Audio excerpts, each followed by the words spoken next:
첫 번째로요, 인칭 대명사에 대해서 먼저 나옵니다. 네, 코사카타라는 거는요, 어휘라는 뜻을 가지고 있는 인도네시아어를 번역을 해놓은 거예요.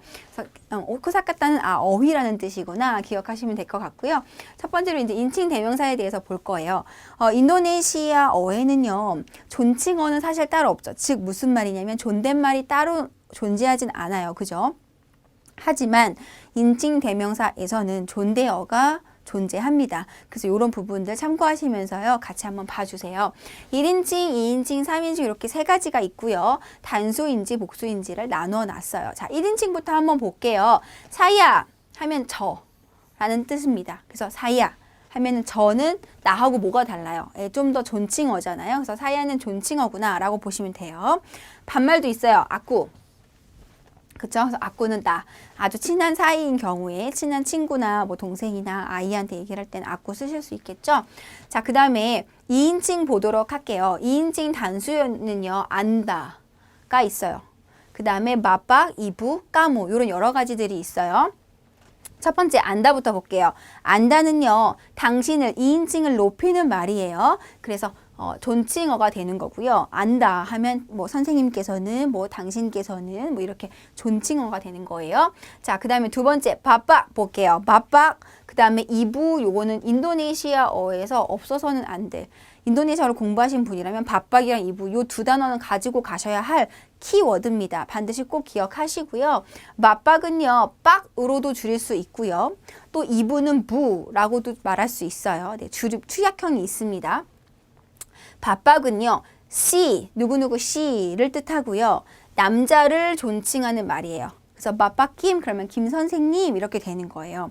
만약에 그분이 여자라면 2인칭이 뭐 상대방이 여자분이라면 이부, 뭐 이부남, 이불리 이렇게 부르실 수 있는 거예요. 자, 그래서 이부, 씨라는 뜻이지만 어때요? 지금 성별이 다르죠? 그래서 네, 남자는 맞박 또는 빡, 그죠? 여자는 이부, 부 이렇게 말씀하실 수 있습니다.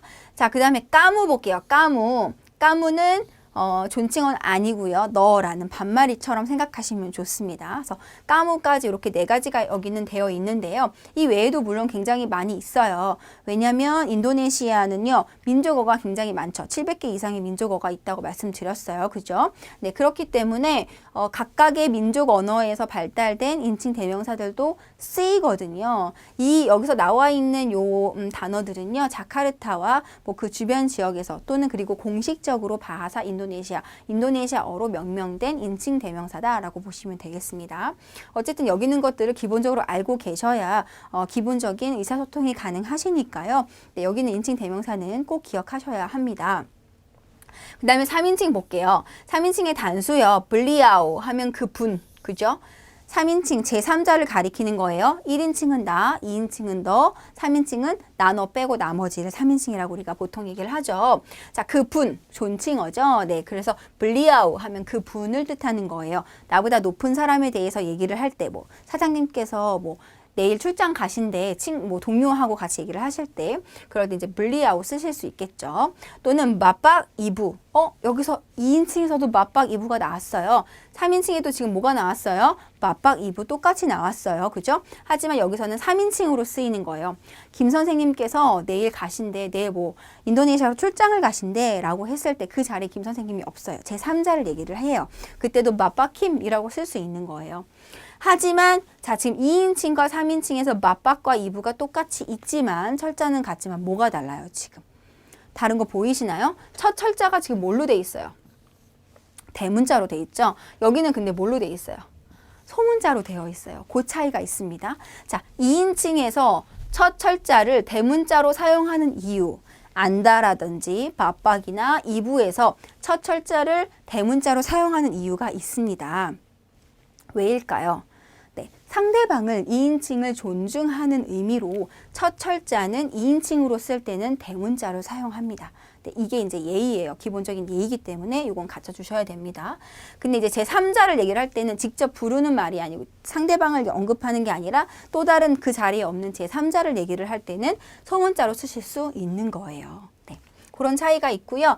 자, 그 다음에 니아 하면 그 또는 그녀. 남자, 여자 상관없이 3인칭 그, 그녀를 가리킬 때는 어떤 단어를 쓰면 된다? 자, 디아를 쓰면 된다라고 보시면 됩니다. 자, 여기까지 단수였고요. 복수 보도록 할게요. 1인칭의 복수 내가 포함돼야 되겠죠. 그러니까 우리라는 말로, 우리나라 말로 했을 때 우리라는 단어에 해당이 됩니다. 그런데 인도네시아어는요. 이 1인칭의 복수가 굉장히 특이해요. 우리가 두 가지가 있어요. 우리말로는 똑같은 우리인데 인도네시아어에서는 우리가 두 가지가 있어요. 어떻게 구분이 되어 있느냐? 첫 번째는 청자를 듣는 사람을 빼고 얘기를 하는 거고요. 두 번째는 듣는 사람을 포함하는 경우가 있습니다. 무슨 소리예요 도대체? 자, 제가 말씀을 드릴게요. 예를 들어 동료와 같이 점심을 먹으러 갈 거예요. 우리 오늘 뭐 먹을까? 라고 얘기를 했어요. 그때 우리는 듣는 사람을 포함하나요? 그렇죠. 포함하죠. 우리 오늘 뭐 먹을까? 듣는 사람에게 얘기하는 거잖아요. 청자를 포함하는 거예요. 그때는 뭘 쓰면 되는 거예요? 끼따 쓰시면 되는 거예요. 그죠? 근데 예를 들어 엄마 아빠가 오늘 저녁에 모임이 있으세요. 그래서 아이들한테 우리 오늘 뭐 모임 갔다 올 테니까 문 잘 잠그고 있어라 이렇게 얘기를 하세요. 그러면 우리 모임 갔다 올 테니까 우리 그때 우리는 듣는 사람을 포함합니까? 안 합니까? 아이들도 데리고 가는 거예요? 안 데리고 가는 거예요? 우리 오늘 모임 갔다 올 테니까 문 잘 잠그고 있어라. 안 하는 거죠. 그렇죠? 청자를 제외하는 거예요. 그때는 뭘 쓴다는 거예요? 까미를 쓴다는 거예요. 그죠? 그래서 듣는 사람을 포함할 때는 뭘 써요? 끼따를 쓰고요. 듣는 사람을 포함하지 않을 때는 까미를 쓴다는 거예요.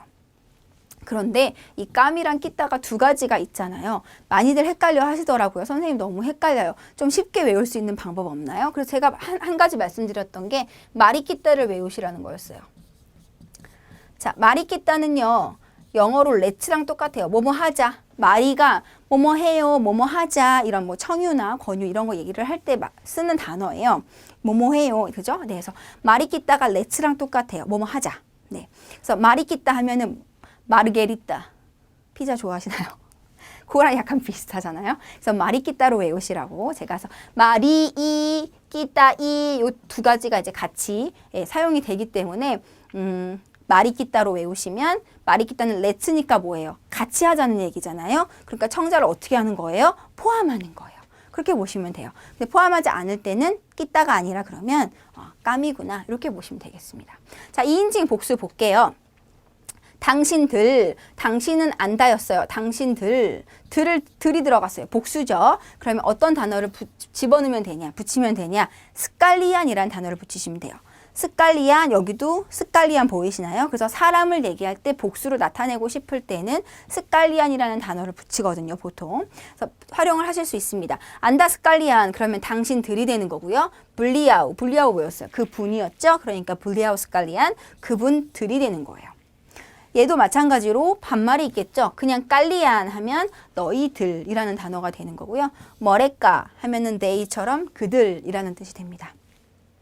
그래서 인칭 대명사는요. 기본적으로 다 외우셔야 되는 내용이에요.